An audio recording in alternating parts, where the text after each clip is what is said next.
Hey, hey, hey, everyone. God bless you. God bless you. Welcome, welcome to Joy Life Center Coaching and Consulting. I'm Andrea Jackson, your life coach. We're going to go ahead and we're going to enter in a session. Amen. Sorry you couldn't be here today, but I'm so glad that you subscribed so that you can be a part of our group. So go ahead, just hold on. We're going to start admitting people into the group.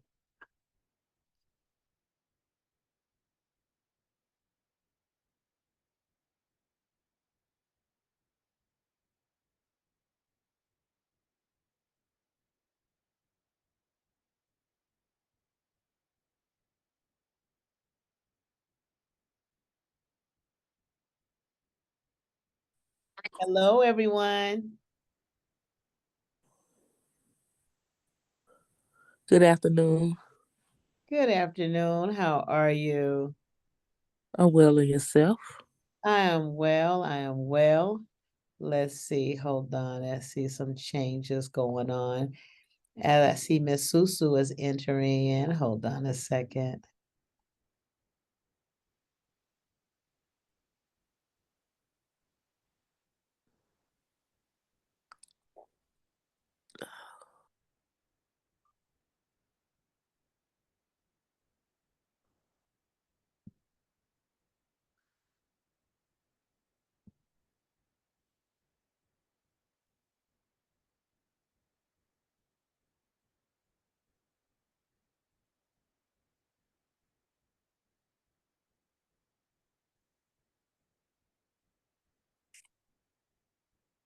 Okay, just made some changes.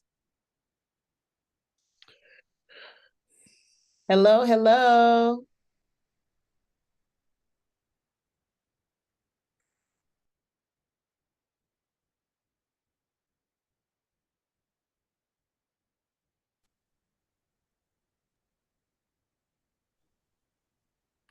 All right. Can everyone hear me? I hear you good. Hey, hey, Miss Susu. How are you? Oh, hi. I'm a little tired, but spiritually I'm fine. Emotionally, physically I'm fine. It's just the body is a little tired. To say the spirit is willing, but the body or the flesh, Not so much today. Yeah, but I identified what it was, a little before I got on the line, just running, running, running. Didn't take my nap yesterday, but Ah, after meeting, I'm gonna get me a good one. good. Absolutely. Excellent. We have to identify what the body needs. I guess that's your check-in for today, huh? Oh yes, I'm sorry.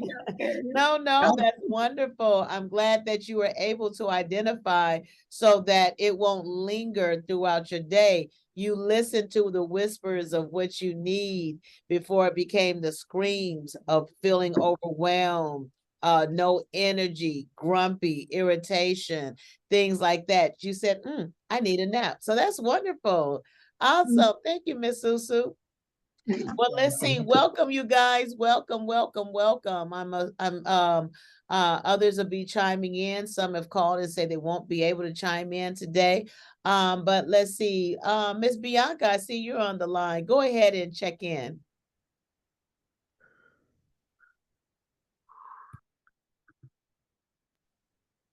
Good afternoon and good afternoon, everyone. And I'm doing well. I need more than a nap. I need a vacation. Oh, Thank all right. She gonna leave us with a cliffhanger.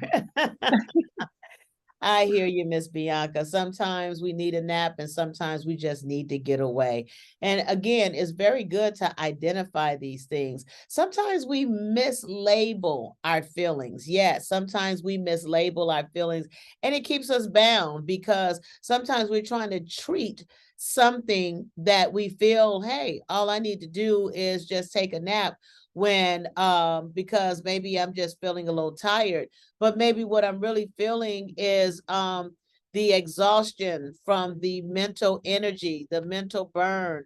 Maybe it's what I'm feeling is something that's a little bit more complex than that. You know, sometimes, like you said, I need a vacation, because sometimes we mislabel our feelings when we're saying we're angry. Maybe we're not angry, maybe we're just a little frustrated because thus and such and such.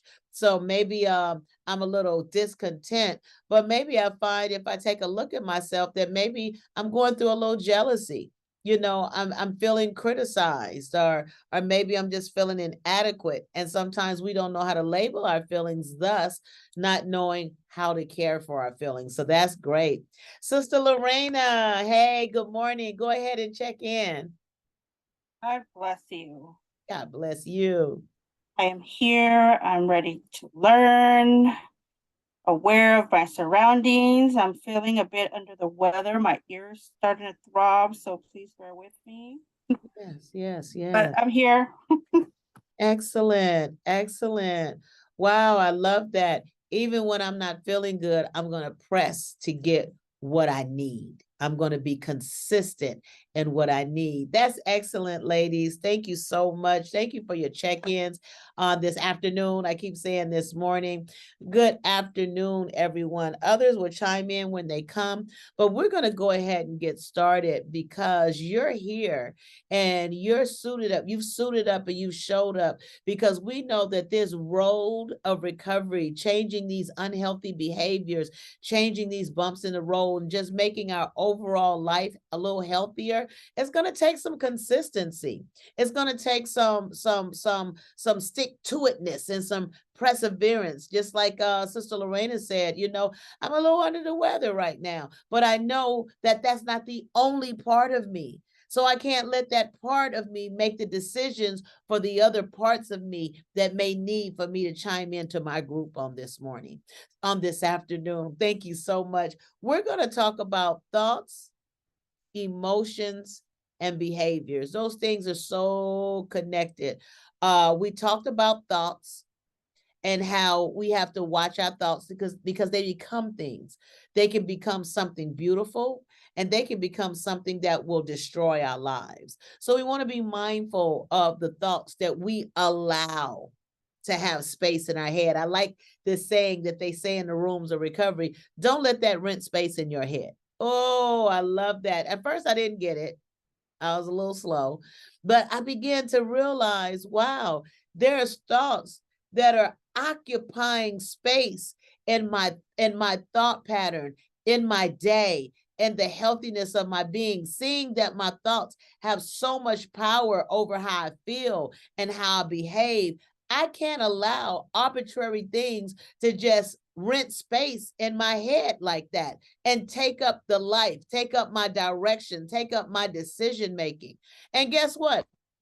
They're not even paying rent. They're not even paying. I'm not benefiting in it at all. So what we entertain, as the word of God tells us, you know, cast down those imaginations, anything and everything that opposes the word, the truth, opposes the truth of God. Anything that opposes your right standing, your healthiness of life, anything that opposes your freedom of speech, anything that opposes your mental health, your sanity. Oh, we need our sanity. Anything that opposes those things, our peace, our joy, anything that opposes it, I need to be able to cast that thing down.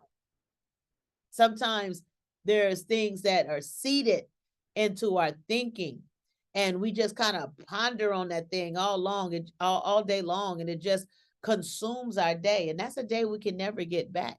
So let's take a look at this. We're going to talk about thoughts. I'm going to read to you about thoughts, because one thing about it, you know, when we find out that we have some compulsive behaviors, whether it's addiction, lying, enabling, stealing, having unprotected sex, being promiscuous, whatever the behavior is, we find that, remember, is regimented, is routine in our way of thinking and our way of doing. So sometimes you're just walking down the street and all of a sudden you're just doing the same thing that you said I wasn't going to do. I like how Paul says, you know, in Romans, he said, whenever I'm intended to do the right thing, he said, I'm going to do good, evil always besets me. Why is that?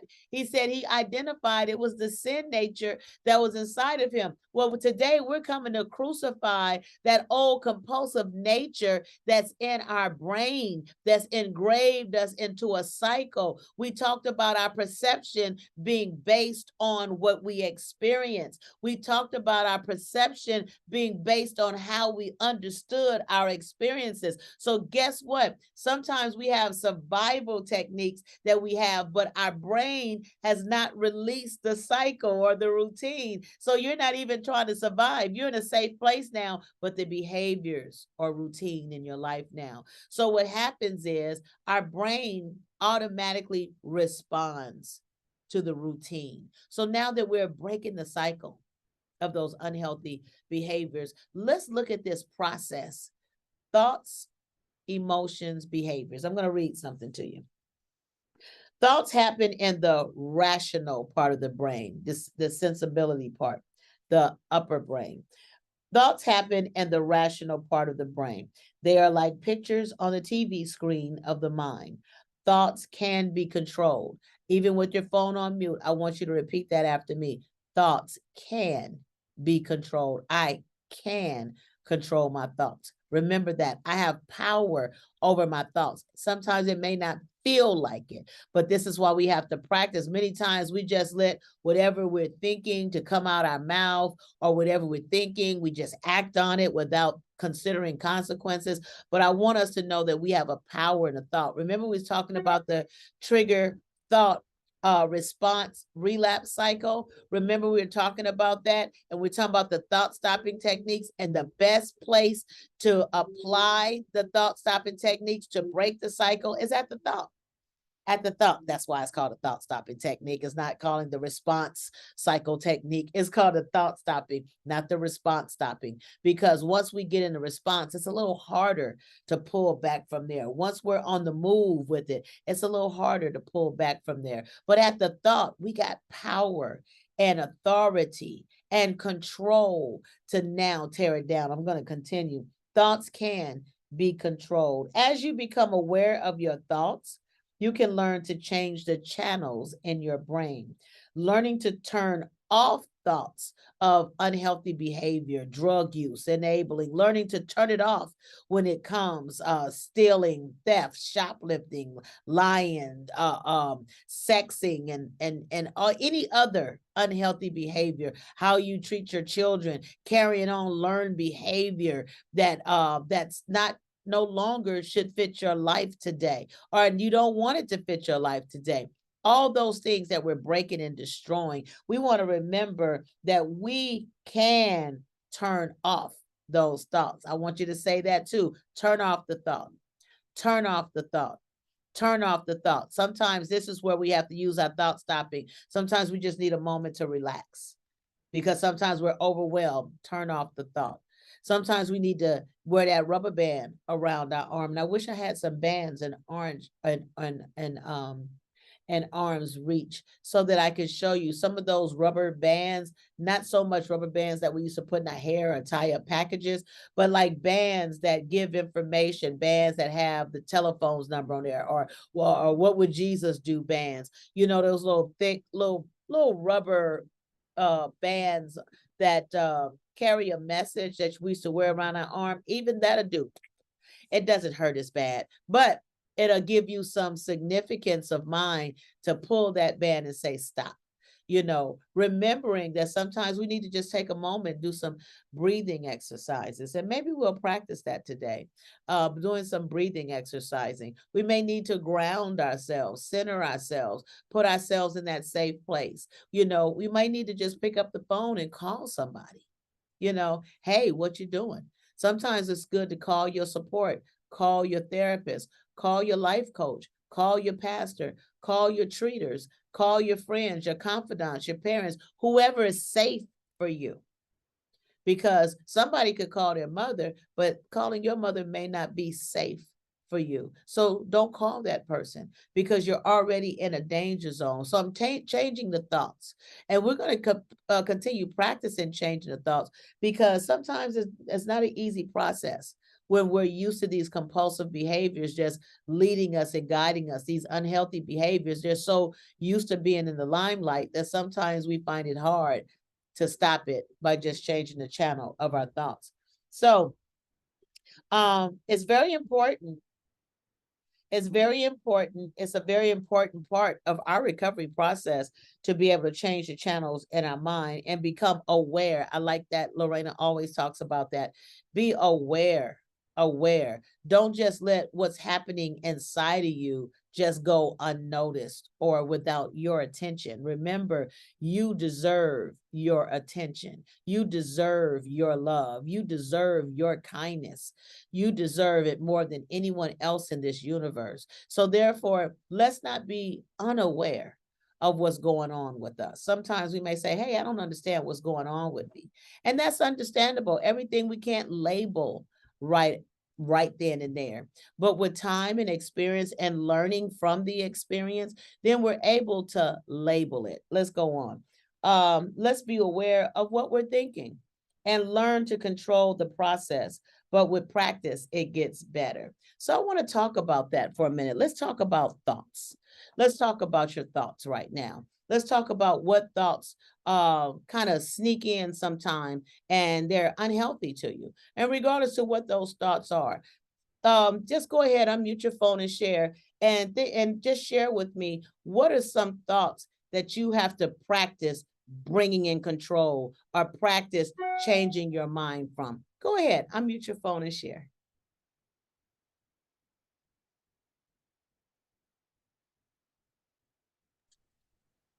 Bianca, for me, sometimes future tripping, Okay. thinking about the future and the what ifs and if it will be and those different things. And I got to realize that I'm right here in the present. Yes. I can't really worry about the future at this time. So yeah, that future tripping. That would be for me. Excellent. Wow, great identification. That future tripping, it brings anxiety. That future trip, excuse me, it brings us anxiety. It brings us so much discontentment, and we miss out as we're worried about tomorrow and what it's going to be like next year. We miss out on building in the present. We miss out on enjoying the present. We miss out on embracing the present. That's awesome. Thank you so much, Bianca. Anybody else? What are some thoughts that you're trying to practice bringing in control, or even thoughts that you may find that you're unaware of, that you don't really think about it until after some behavior has happened or a consequence has happened that you don't really like? What's those thoughts? Go ahead and unmute your phone and share. Hi again, Susu. My thoughts at times are of others, what they're going through, what situation they're in, and what they might be going through. Sometimes I overthink that, my mind keep going back there instead of allowing, as I say, for them to go through their process. But it's a concern. But even though it's nothing I can do, I try to block it at times, but the mind keep going. What are they doing, or how are they, and what is their future? That's on my mind. Wow, thank you for that. I'm sorry, were you trying to say something else, Miss Susu? It seemed like, oh, I thought I had lost you. No, I'm back. Okay. No, that was it. Okay, excellent. That's a hard one, because you do care about other people and we're concerned with compassion. But when we find ourselves overthinking. You said the word right there. The thoughts that are occurring are okay, but when you're overthinking them, they push you into compulsive behaviors of maybe overhelping, maybe enabling. And what happens is these beautiful, healthy thoughts with the power of overthinking, or like Bianca said, with the power of anxiety, because she's future tripping, she's worried about something that hasn't happened. What happens?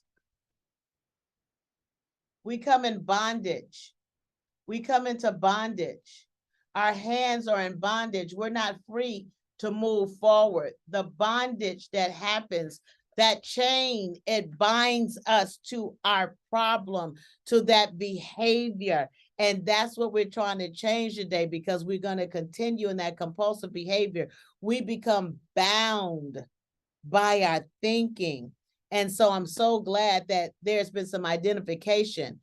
Sister Lorena, would you like to share some thoughts that maybe you struggle with changing that channel or bringing under control? God bless you. It would be the what ifs. What if I would have done that? What if I would have done something different? What Mhm. if? And I'm referring to like my life, right? What if I would have never picked up and used? What if Oh. I would have been a better mom? What if? And these thoughts kind of overwhelm me to the Mhm. point that I start getting sad. Like I could have done better. And I gotta take myself out of this, because when I have these thoughts, when they overwhelm, they bring a weight over Yes. that it's not so easily shaped. So when I do have them, I gotta stop them right there and there. It's like, you know what? I can't live in the what ifs. I have to live in the here and now. In the here and now. Wow, that was awesome. Thank you so much for bringing that to light. Just like Bianca say, she future tripping, but I like how you said, I'm on the what ifs of the past. I'm stuck in the past. I can't move forward because I'm thinking about what if I had of, what if I coulda, woulda, shoulda. And those are things that prevent us. It keeps us bound into the past. And now I'm not moving forward because I'm not enjoying or learning or growing or building in my present. I'm stuck in my past. That's awesome. Thank you, Lorena. So we see how these thoughts can stop us. These thoughts can hinder us. Overthinking, becoming overwhelmed. These are the overthinking brings on emotions, feeling overwhelmed, feeling burdened, possibly depressed. When we're fixated, those obsessive thoughts, like Ms. Susu was saying, it's okay to be concerned about someone. Hey, I wish the world was more compassionate in that fashion. But when she finds herself obsessing on how so-and-so, no one called and said there was a problem. No one called and said they needed help. No one came by and say, I'm in dire need, whereas I need you to help me now. But her mind can't stop obsessing on the needs of others. So these are things that changes our emotion, our thoughts. These are things that change our emotions. Let's talk about emotions for a second. I'm going to read something to you.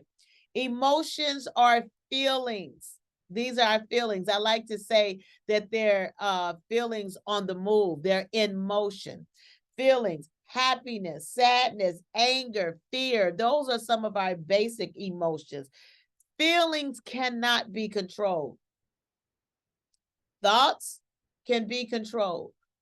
But when our thoughts affect our emotions, emotions cannot be controlled. If I'm sad, I can't just stop being sad.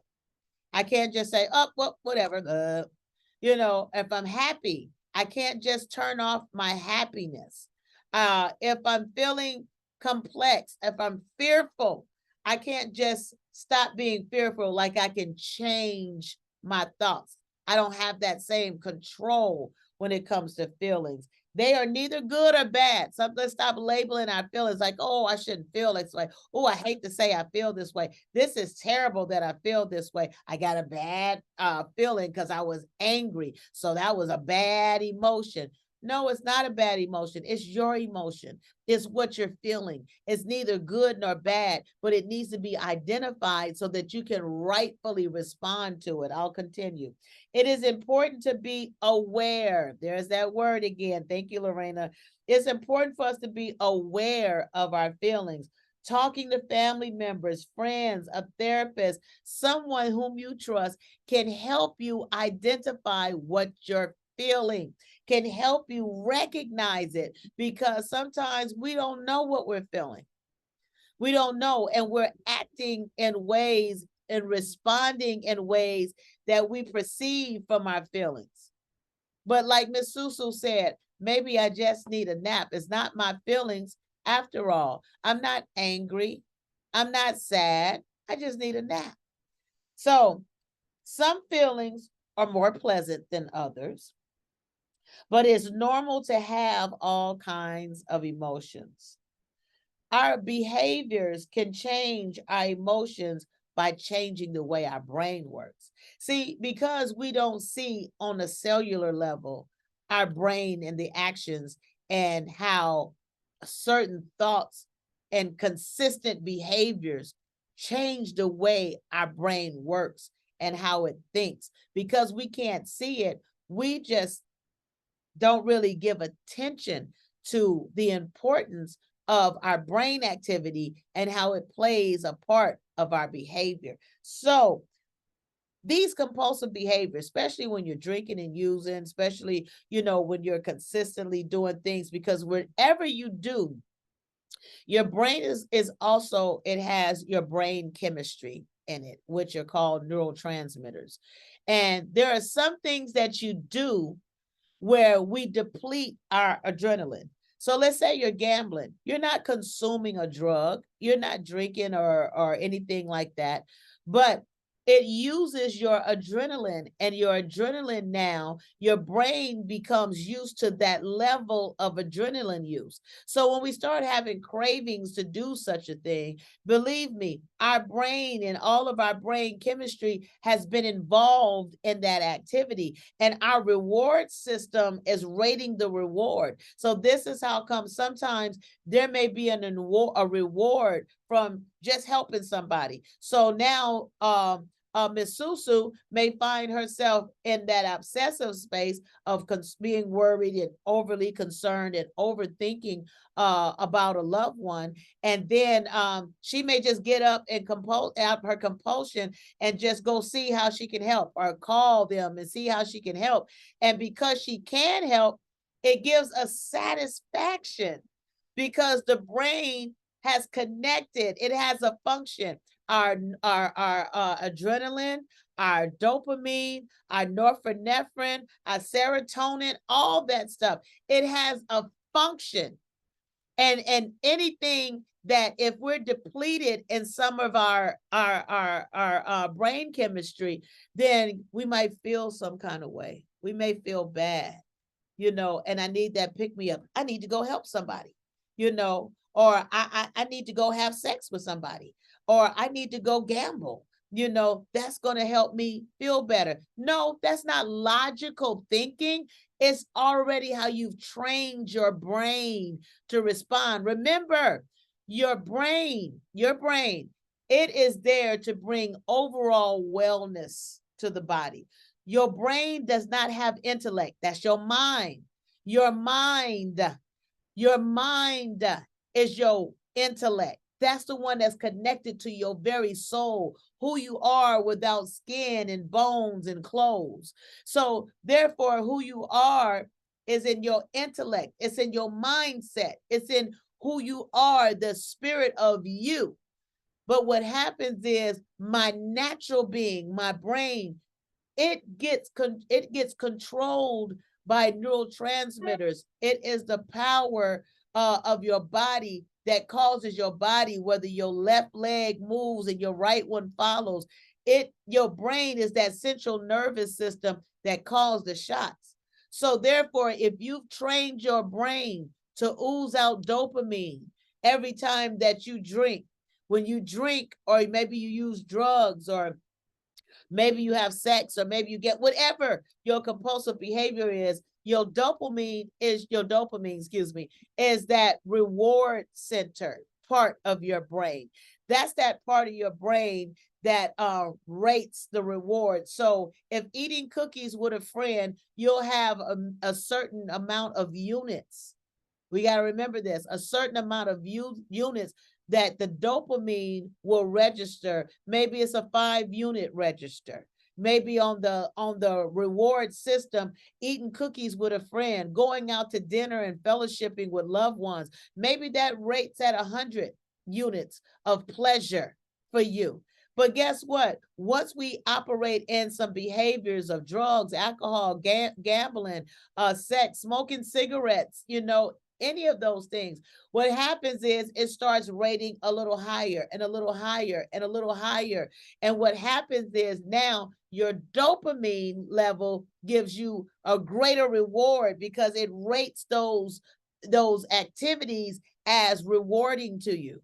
And so now your body uses the dopamine. So now, just like using methamphetamine, research has shown that methamphetamine can give you 1,200 to 1,500 units of pleasure. And that's how come it's so hard for people to break the power of addiction over their life with methamphetamine, because sometimes it's the only pleasure that they have, because nothing else rates as high. So everything else puts you in a state, where you have no feeling, anhedonia. You have no concern, no feeling. And sometimes you just want to feel something. So you have to get that, that reward system. You have to get that rating of pleasure up to the 1,500 units. Well, what rates that high?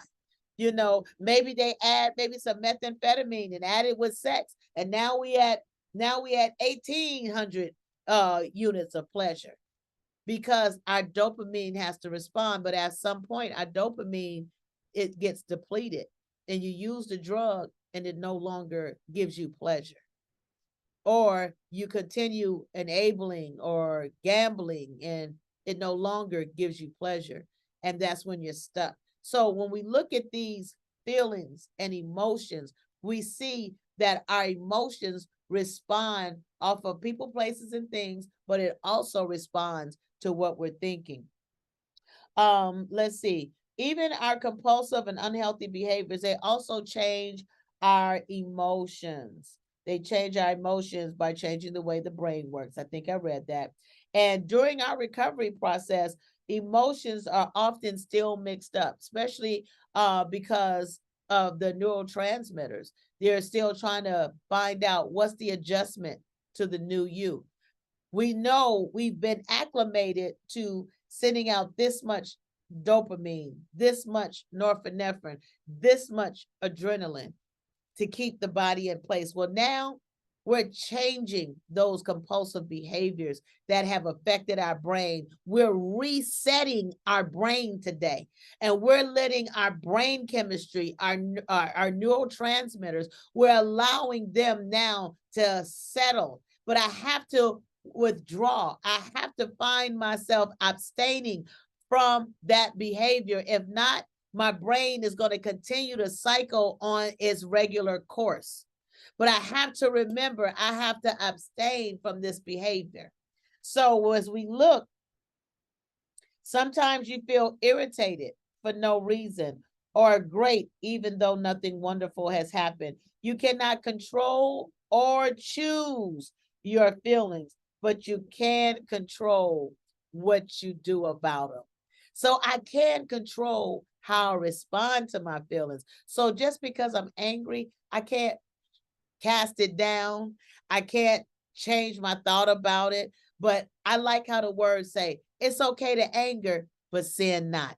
Change your response to what you're feeling. What are some emotions that affect you? We identified some thoughts. What are some emotions that you have to learn to respond to differently? Go ahead, unmute your phone and share.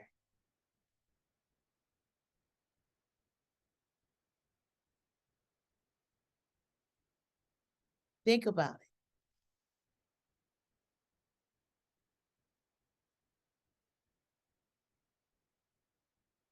What's some of those emotions, those feelings?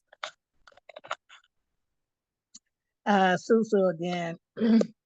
One of my emotions, I think I've said before, again, when I try to show someone a way or an easier way, a better way, it's Mhm. the eternal, feeling that I have, why don't they get it? Why they wouldn't do it that way? So it's the eternal feeling, emotion that I have sometimes. But I'm, trying to break that, let everybody live their own life. All you can do is plant the seed, somebody else will water it. Absolutely. Absolutely, Miss Susu. I love that. Identifying the feeling, that internal feeling that you get when my help is not profiting them anything. And now I'm full of I won't say negative feelings, but I'm full of the dissatisfaction that why they don't get it, why they don't change. I'm full of the dissatisfaction, and I'm sure that it affects your life. It affects your emotional health. Thank you so much, Miss Susu. Anyone else? What are some of the feelings that we deal with that we don't have the power to just control, but we do have the power to respond differently too? What are those feelings for you? Guilt and shame. Ah, Um, there's a lot of things that because of what I've been through, because of what I have put my children through, it brings out a lot of guilt and a lot of shame. And it's not so easy to shake it off because I'm aware, right? I'm aware that my behaviors or lack of behaviors cause some harm. yeah. So to shake that guilt and shame, once again, the awareness that it happened, it's not happening. Right. Does that give you does that help you in your emotional health when you address that thought with that truth? Once you are aware with that thought and that feeling of guilt and shame, and you begin to recognize that was the past, it happened, but it's not happening. Does that help you with relief so that you can do something different? It does. It does. Sometimes it takes a little bit longer than other times because of the impact it caused or it's causing, So sometimes I have to journal on it. Sometimes I just have to cry it out. And sometimes I have to just scream it into my pillow. Okay.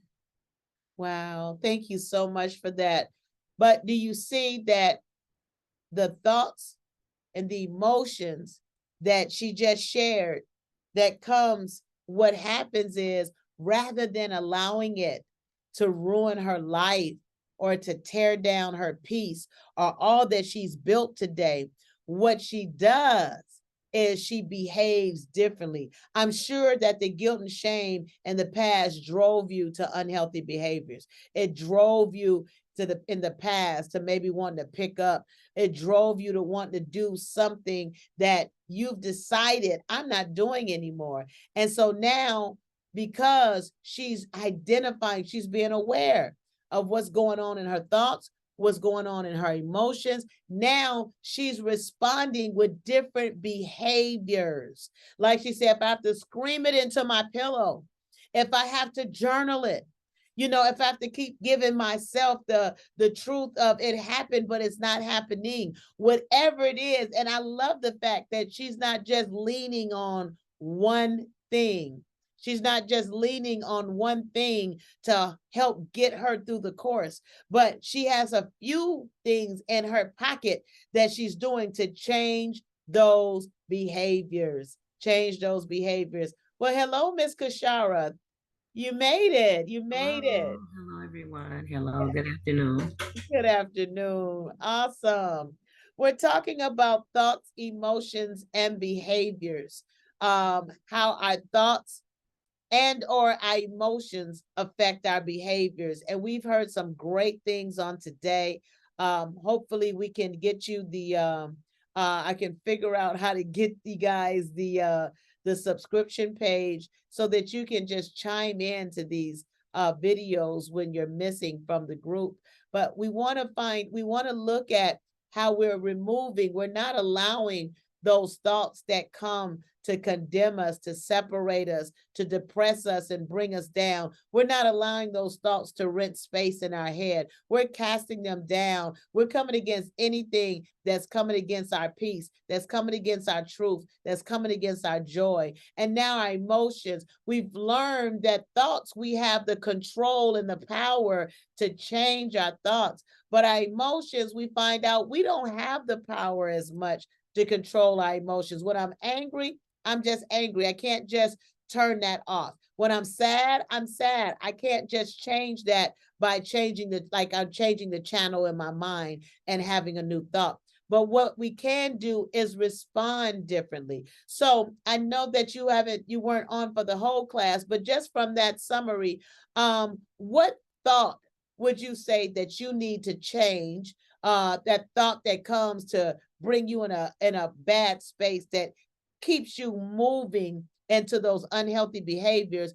And what feeling do you identify that you need to identify and be aware that is there, but do something different and respond to it different so that it doesn't consume your joy, consume your day, and ultimately consume your life? Go ahead and unmute your phone and share, Ms. Kashara, if you desire. If you just want to sit in and listen a little more to catch it, then please feel free to let me know. Okay, well, from the question that you just asked, I didn't get a chance to, bring the introduction, but I do just kind of feeling some kind of way today, but nevertheless, I'm here. I was excited about being here and just wanted to join in, because every day is a learning process, and it teaches you and give you a little bit more. So, it's like when you miss, you Like, what I definitely missed? want to be, you're into, because the whole time I kept saying, oh, but finally, I am here. But to answer your question, I would say anger. Okay. Anger, and it's not an anger that makes you angry enough to just want to fight or anything like that, but angry because you have not control over things that has occurred in your life. And with that, it's nothing you can do about some of the situations except basically just pray about it. What I would do to do things differently, probably I would probably not do what I did. I probably wouldn't, go back into the situation. Okay. Some things that make you let me give you my example of what I'm saying, and maybe that could give you a little more clarity of what I'm saying. I took on a responsibility, and with the responsibility, it came with a whole lot of pressure, and it makes me very angry that I not that I had to do it, I would have done it, but because it wasn't really my responsibility, in doing so, and I'm kind of stuck in it. So I feel angry to the fact and overwhelmed, totally overwhelmed. Okay. And really, I'm hoping that, even with me saying that, because I did just kind of get on, and I'm hoping I'm giving the correct answer to the question that you asked, but hoping that I can get some feedback on some things that I can do to eliminate the anger, because I find myself just kind of being angry even with those that I shouldn't be, and the one that I am angry with, there's nothing I can do about it, Yeah. So, just maybe I could get some feedback to what I could do, to rectify or to make the situation a little more ease and not feel so angry toward those that have nothing to do with it. They're in the same position I'm in. Yeah. Wow. Yeah, I understand that. I understand that. When we talked about when we talked about thoughts, we talked there was some on the line that shared how sometimes their overthinking brings them to a bad place. That's where they need to cast down the thoughts or change the channel of their mind. Some people talked about the future tripping, always concerned and overly concerned about the future. And another said about the what ifs, what if I had have done something different? What if I hadn't have done that or I hadn't have done that?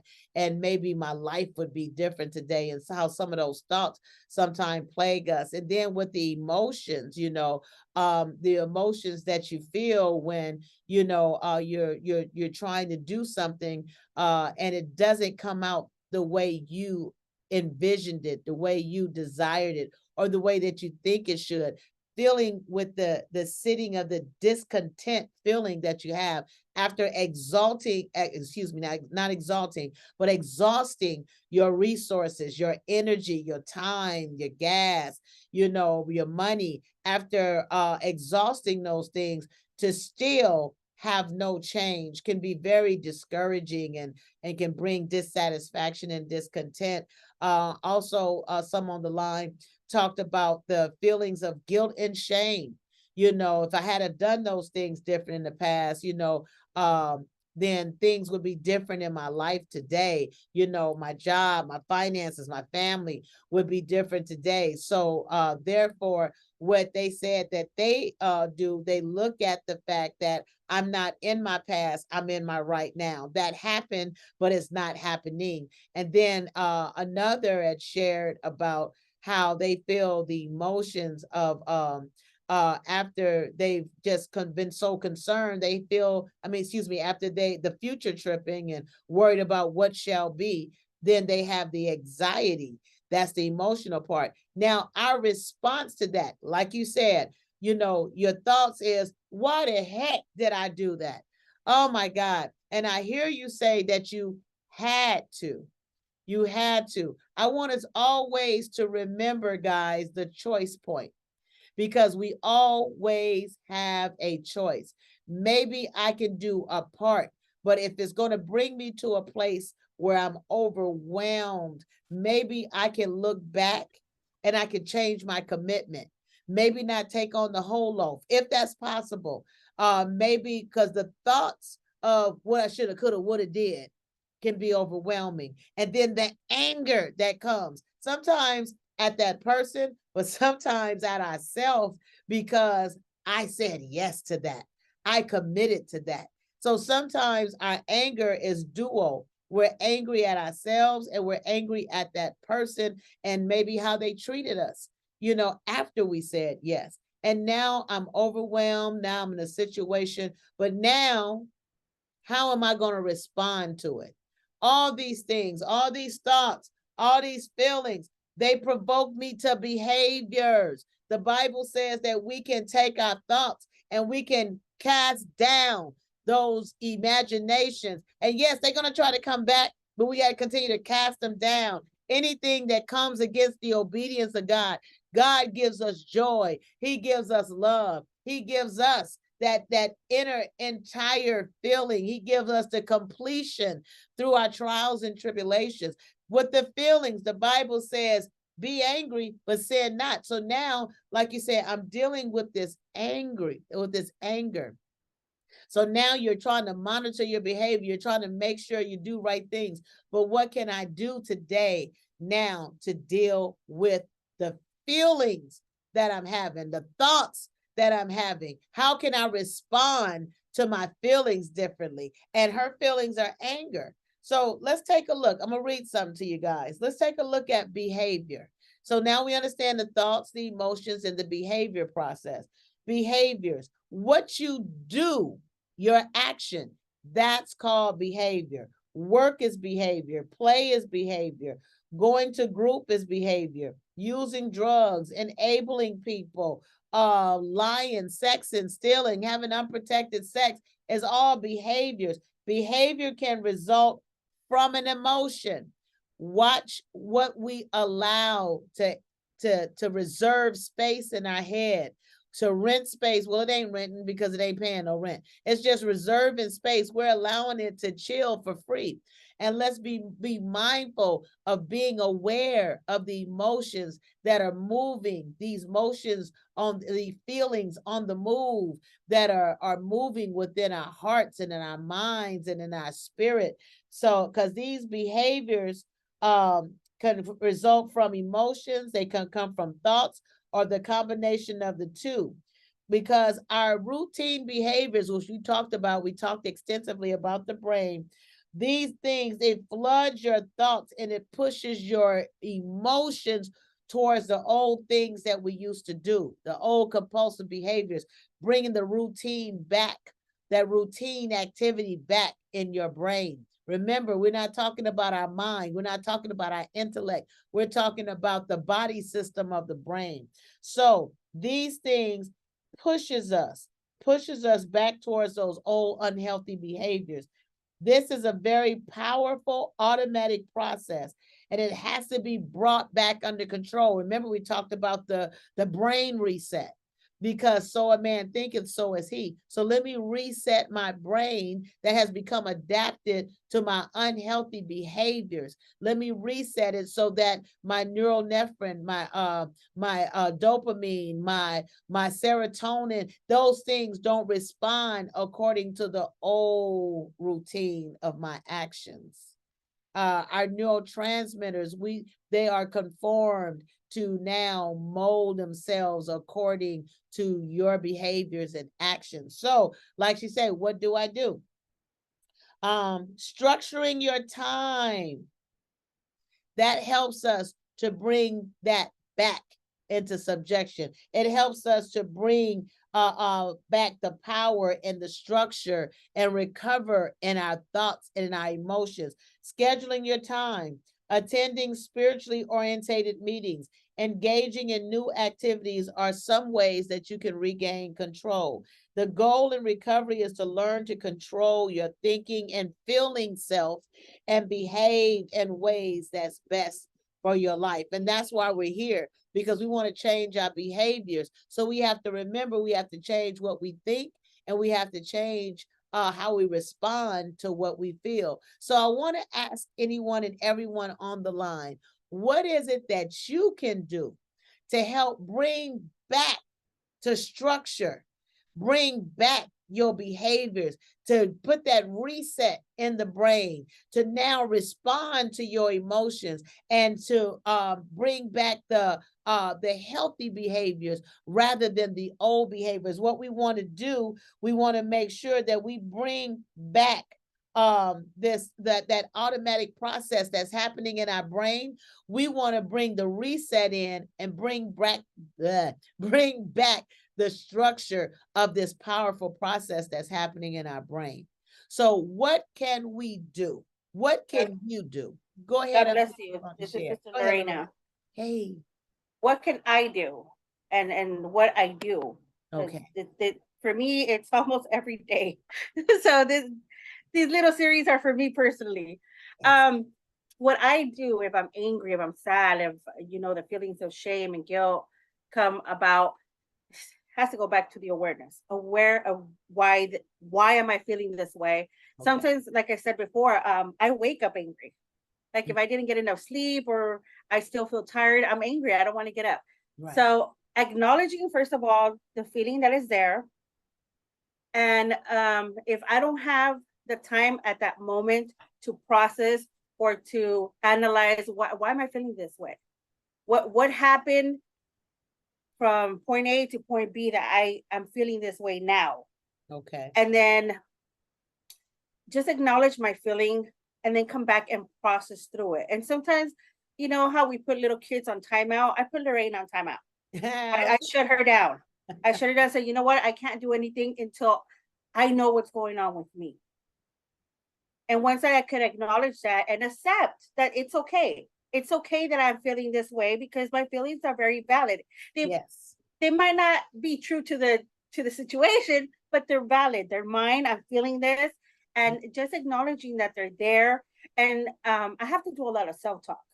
Like it's okay to be angry. It's okay that you feel shame and guilt, and just a lot of self-talk and reminding myself that the grounding, right? Grounding back to that happened, it's not happening, or I have a right to be angry. Mhm. It's either I was violated or someone just cut me off and didn't even see that I have kids in the car, didn't even care. Right. So just acknowledging that I'm mad not just because, but something triggered my emotion. Excellent. I love that. I love that. Thank you so much. Being aware that for one, I have the right to feel what I feel. But what I don't have the right to do is to respond negatively. I don't have the right according to myself, because people take their right to do what they want to do. But we that are trying to live healthier lives, I'm going to be mindful how, and I like how she said, I put myself on a timeout. I give myself a moment to process. I'm not going to just act in my emotion. So many times we act or we respond. We respond in our emotions and we do something. Like I always use the example, some emotions are happy emotions, but guess what? Don't make a life-changing decision in any temporary emotions, because emotions are temporary. Emotions are temporary. Guess what? I can go and I can talk with Miss Kashara, and Miss Kashara can share with me all the things that's making her so angry today. And I could be like, what? And I could be equally as angry as Miss Kashara. And as I travel down the road, I may see Miss Bianca, and Miss Bianca may say, hey, Miss Jackson, I just won $1,000, and guess what? I believe strongly on my heart that the Lord is saying to give you half. Woo-hoo! Now I'm feeling real good and grateful, right? And so I'm walking on down the line again, and I talk to Miss Susu, and Miss Susu tells me, you know what? They had a sale over there for oxtails. Oh, I've been wanting some oxtails. Wow. But they're all gone. And I remember that I went over there to get you some, but they're all gone now. So now I may feel a little discouraged. I may feel like, dang, I may feel about something that I never even had, that I didn't even get a chance to get. But now the anticipation of what I could have had is messing with me. I can't get through it. Then I go over here to Sister Lorena, and Sister Lorena tells me, guess what? My children, they all just got scholarships in one day. And I'm like, wow, how exciting in one day. That's almost a miracle. That's incredible. You see how your emotions change from situation to situation, person to person. So we can't respond in permanent fashions for our temporary emotions. So just like Ms. Kashara said today, help me. How do I deal with this anger? What can I do to deal with this anger? I also hear Ms. Lorena say acceptance. Woo! That's a big one. I have an associate who was diagnosed with AIDS. And in that process of being diagnosed with HIV, and then a very brief time later, being diagnosed with full-blown AIDS, it affected them so much. They said they was having night sweats at night. They said that they couldn't sleep. They was having nightmares, just thinking about, I'm going to die, thinking about the children you're not going to see, and this, that, and the other, and the life you're not going to live, and all those things. But what happened? Finally, he got into acceptance. He accepted the fact, this is my plight. These are some of the behaviors that I operated in. It's a blessing that I'm able to live AIDS and free this long. What I'm going to do, I'm going to accept that this is what I have. I'm going to take my medicine. I'm going to take my the prescriptions that they give me. I'm going to take the advice of the doctor. And guess what? They're living a long, prosperous life. But How did they stop the pressure? How did they stop the night sweats? How did they stop the nightmares? Through acceptance. It's something about the power of acceptance. All right, I accept that I took on this responsibility. I'm going to take it on for 2 weeks. I'm going to take it on for 6 months. But with however long I see that there is an end in sight, and rather being angry and responsive, I'm going to just accept that this is what I've done. This is going to be my life for the next 6 months. And I'm going to move forward on it, you know, and it doesn't happen that quickly. It doesn't happen that quickly, but it's a process, like Sister Lorena talked about, processing the moment. But I want to hear from the others. What behaviors, what can you do? What behaviors can you, what techniques, what functions, what can you do to bring these behaviors under control that you experience from your thoughts and or your emotions? Go ahead, unmute your phone and share. I heard journaling. Go ahead. Okay. Just, listening to Miss Lorena. Mhm. My thought is, because I'm so overwhelmed, I don't have an outlet. I don't have someone that I could say, hey, I need a break. And then I'm overwhelmed. But I believe if I was able to get away, to get a break, to clear my mind and my thoughts, just some me time, able to think, able to pray, able to do things where I'm not pushed to say, okay, I got to go at this time and do this. I got to be back at that time, and I'm always going, doing. But if I just had, I say a week or maybe 2 weeks, just to have some me time, maybe a month. Okay. Just to say, this is my outlet, so that I'm not overwhelmed. I'm not pushed and stretched to where I can't do nothing but what I do, but a chance to say, I'm free for a minute. I can exhale. I believe that some of that anger would diminish, because now I'm not, now I feel the loneliness for that situation. Okay. And I can go back and say, whoo, I needed that.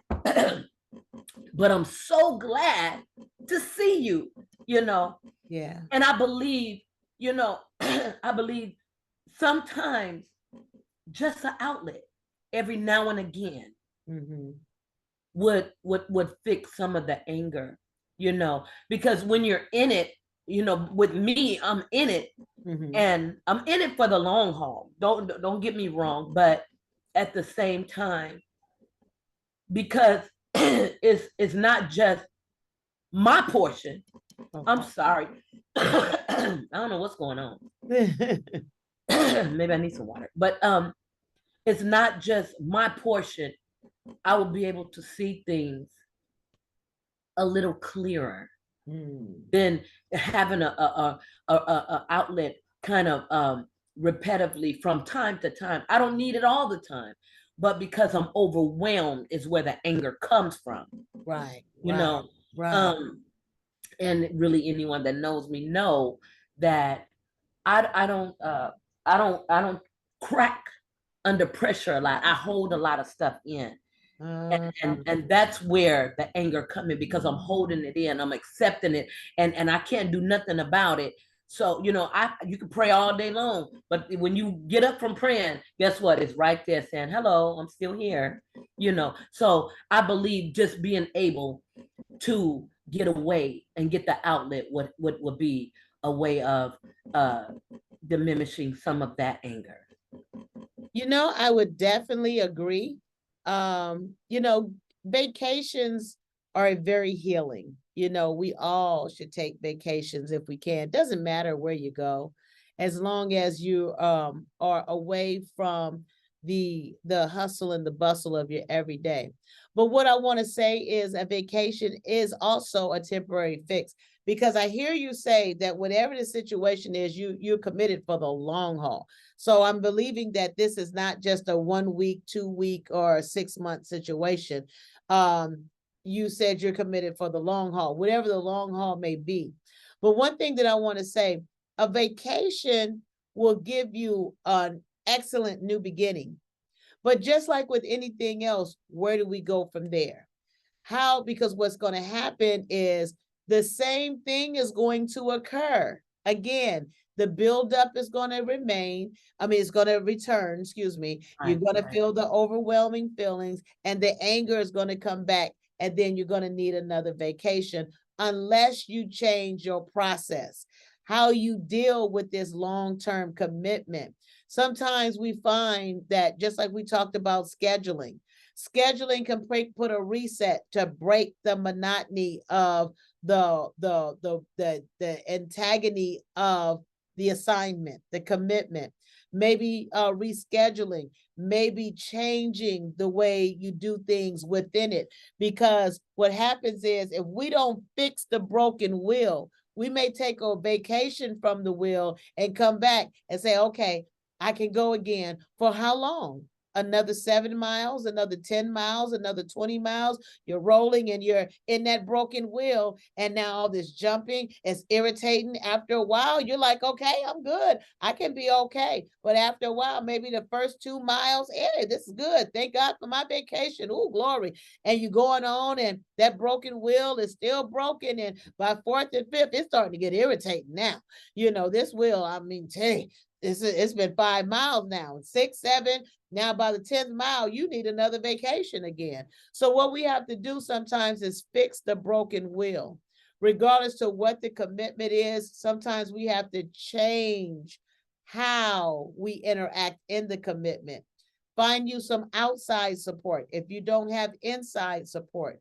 Find you, just like this group line, find you some support that fits or that's conducive to the assignment that you're on, that you're committed to the long haul. Because just like the Bible tells us, in the multitude of counsel, there's safety.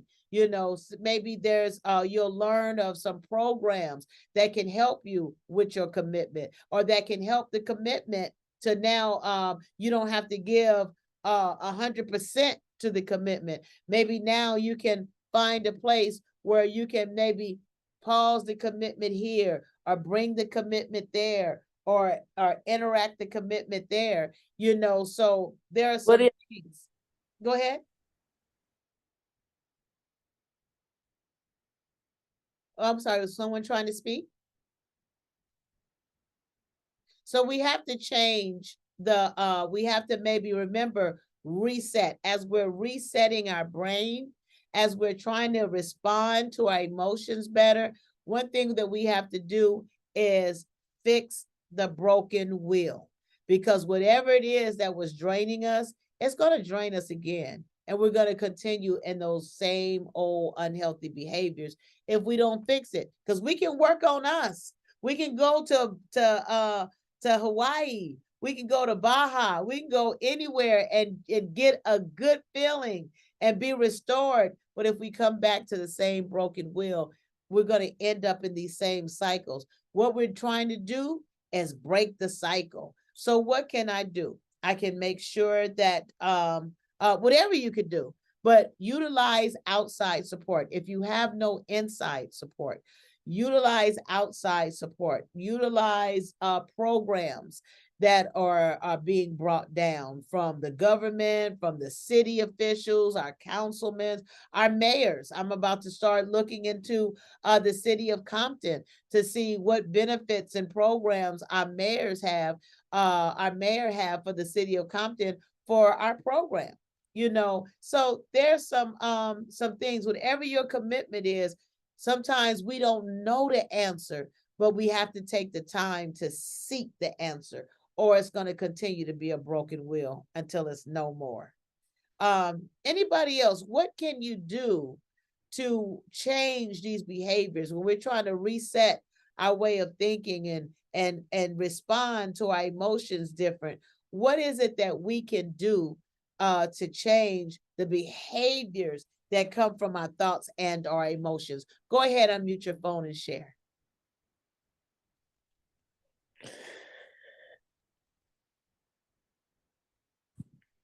This is Bianca.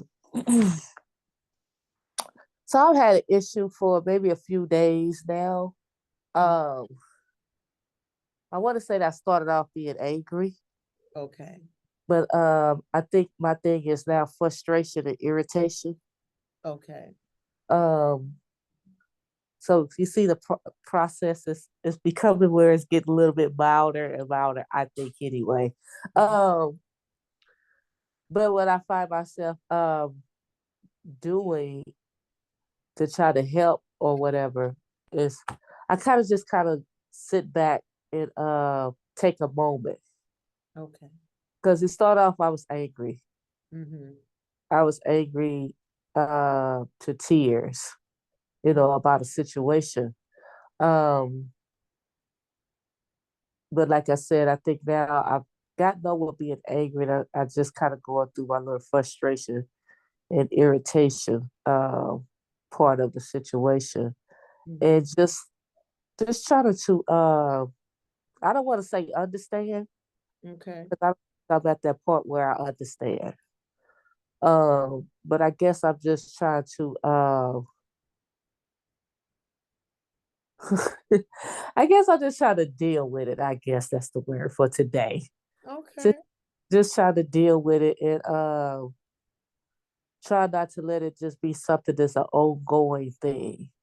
Okay. You know, it used to take me 3 days to get over something, or just give me 3 days and I'll be all right. Because Jesus rose from the dead in 3 days, so He'll rise me out of this in 3 days. But yeah, so I'm just trying to go through the process of just more or less sitting down, more or less calming myself down, more or less, like I said, I don't understand, and I don't think I really want to understand. So that's what I have to say. Well, thank you, Bianca. Thank you. And I want to ask a question before you mute. Um, because all of our processes are learning moments, they're teaching moments, so I'm hearing you say that you went from anger to now you're down at a little frustration and irritation. And I don't mean to minimize it by saying a little, but I'm just saying, like you said, it's going from that severe state, moderate, to now mild. So Mhm. I want to ask, what did you notice? Maybe you didn't do anything intentionally to bring it down to that degree to where you are now. But can you maybe share what are some of the things that when you look back, you find that you did to bring yourself from angry to now frustrated, irritated about it? What were some of the things you did to deal or to cope? One thing for me and about me, I'm kind of like a closed person, but I've learned now to be more open. So more or less, I talked about it. I kind of got it off my chest as much as I could in the time frame that I had to try to get it off my chest. So that was one of the things I done. Also, I do a lot of walking, so Okay. walking helps me mentally. So that helps also. I love to listen to my music, gospel music. So Mhm. that helps also. So I can see the progress. I can see the process into the progress. And so yeah, those are some of the things that I do. Pray, of course, because I don't want to be angry. Well, I can be angry. I don't want to see it. Okay. Yeah, I can get angry, but I Yeah, don't want to see it. But I don't want to carry that either, right. because carrying it, you know, It's the consuming your situation, life. yeah, and the situation and whatever the situation is, and whoever's involved in the situation, they're going on about their business. And I'm still carrying it, and I'm irritated and I'm frustrated and all these different things. And life is just going on, you Yeah. know, and because I already have some health issues, I can't afford to carry it. Oh, okay. It's just gonna make whatever's going on in my body, to act up, be Worse. unbalanced, uh, and all that kind of stuff. So I got to keep that in mind. If I don't keep nothing else in mind about Bianca, I got to keep in mind that I can't take a lot of pressure, Mhm. because if I allow that pressure to sit on me, then I got other issues, health issues that it's gonna affect also. So yeah. Awesome, awesome, awesome. So you do have some things in place to bring that down. So you're walking and you're being open. You're talking to people that will hear you, to that support system that you have. You're talking about it, not only to your support system, but you're praying. You're praying about it. Excellent, excellent. There was something else that you said. You're walking, you're talking, you're praying, but those things are excellent, excellent, because we have to do something so that we're not consumed with the anger. Yes, it's my right to feel. It is my right to be angry. That's the way the Lord made me. I have impulses, I have thoughts, I have opinions, I have things, but guess what? Everything that's in me, God told us to learn to possess these bodies, because I don't want to suffer with high blood pressure because I elevate every time something happens that I don't like or that triggers me to anger. I want to feel the anger because that's my right. Anger Anger is an indicator. We talk about the indicator of the Holy Spirit, but guess what? We got emotional indicators that something is wrong. You've been violated. You've been pushed outside your boundary. So now that this indicator is saying, warning, warning, warning, you're past your place, you're moved beyond your way, you're over your line. Someone has offended you, someone has violated you. You can't just be happy about everything. Remember we talked about how we label good and bad emotions. There are no good and bad emotions. Even anger is a good emotion because it's my emotion. It's mine. How I respond to it is what's going to make the difference. God gave me anger. He gave me anger. Somebody stand in front of you and sock your child in the mouth. You supposed to feel good about that? You're supposed to say, oh, even if they're in a structured boxing match. You may have feelings. No, he didn't sock my baby in the mouth. Hit him back. Move out of there. Come on home. Get out of there. We're going to have a response.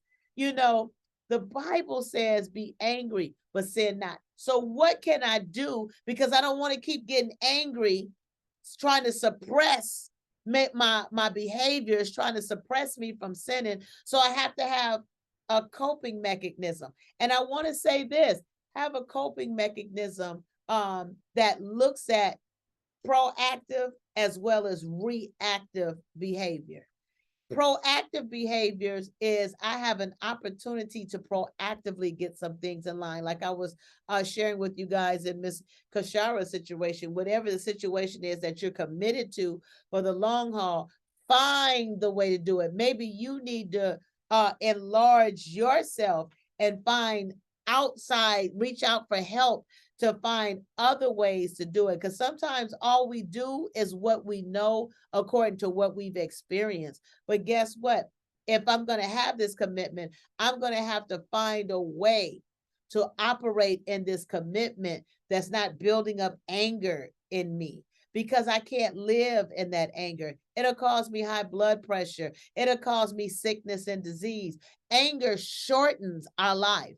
That's like, can you imagine just a whole ball of stress just moving through your organs in a very violent rigorous way of moving? Can you imagine that anxiety? Can you imagine the stress and that all that anger energy just going through your head, going through your organs? It's shortening your days. So it's important for me to understand that is my right to get angry. It's a part of who I am, but I just have to be monitored. I have to monitor my responses. But now I'm going to also be a little proactive, and I'm going to acknowledge what is it that makes me angry on a consistent, and what can I do to change it? Can I walk? Walking is a response to my anger. Praying is a response to my anger. Talking to someone is a response to my anger. Let's look at the proactive stage. Talking to someone may be a proactive behavior that I can do that's going to help me bring structure, that's going to offer me help. You know, praying always before or after is always important, because God can definitely help us through these situations and all those things, reaching out for help, you know. So we have a proactive way of dealing with those things that are anger producing. But we also have, when that anger slips even through that, I have a reactive way, and my reaction is not going to be my old compulsive, negative, unhealthy behaviors. No, my reaction is going to be a positive self-talk, compassionate self-talk, changing my schedule, rescheduling, or readjusting my schedule. It's going to be setting a new strategy in place. It's going to be acceptance. It's going to be saying the serenity prayer to myself. You know, whatever your coping is reactively, that's your coping reactively. Anyone else on what behaviors I need to learn how to cope with that my thinking and my emotional self produces from time to time?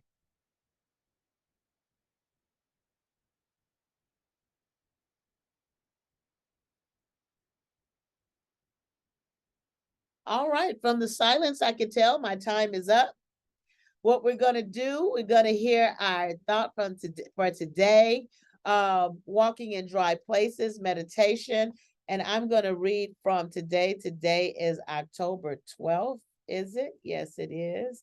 Because we talked about anger yesterday, keeping anger in safe limits.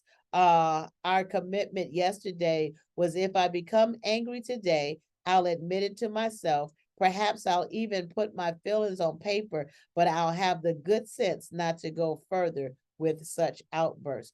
Today, October 12th, we're going to talk about, we're going to meditate on we're going to have our last words, a fatal feature of unhealthy behaviors, admitting defeat. Part of unhealthy behaviors, deadlines,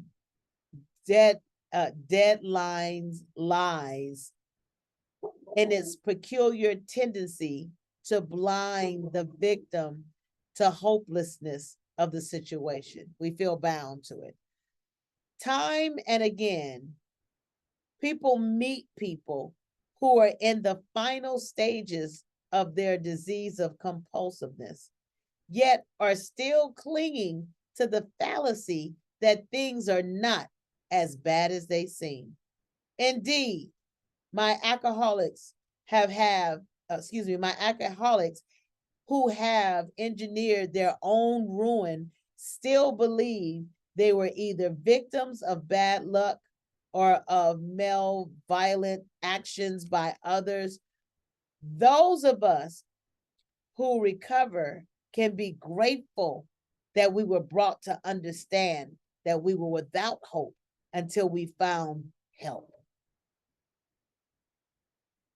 This was our lifeline to a safe recovery. Let's remember, however, that others might not be so fortunate. We must not criticize them for not being able to accept the hopelessness of their condition. We, I can't read today. We should also look for our own blind spots about other problems in our lives. So accepting that that behavior is defeating me. And now that I'm doing something rather than thinking, oh, this ain't bad, or all I need to do is, or this isn't as bad as it can get. No, I'm fine in this behavior. Instead of going there, I'm admitting my defeat and I need to change this behavior. I'm finding a program that works for me. I'm finding support that works for me. So now I'm not going to criticize others that's still stuck in those behaviors. So today, I'll remember today that only the process, whether it's 12 steps, whether it's church, whether it's support groups, whatever it is, the process arrests my fatal disease and keeps it at bay. I'll feel kindly towards others who are having trouble admitting defeat. Maybe this is the day it will happen for them. So I'm going to be kind to those that are still in their unhealthy behaviors. I see the unhealthiness of it, but they don't see it yet. But guess what? I'm not going to criticize them. I'm not going to judge them, but I'm going to be kind to them because guess what? Today might be their day. Any last words before we close out today?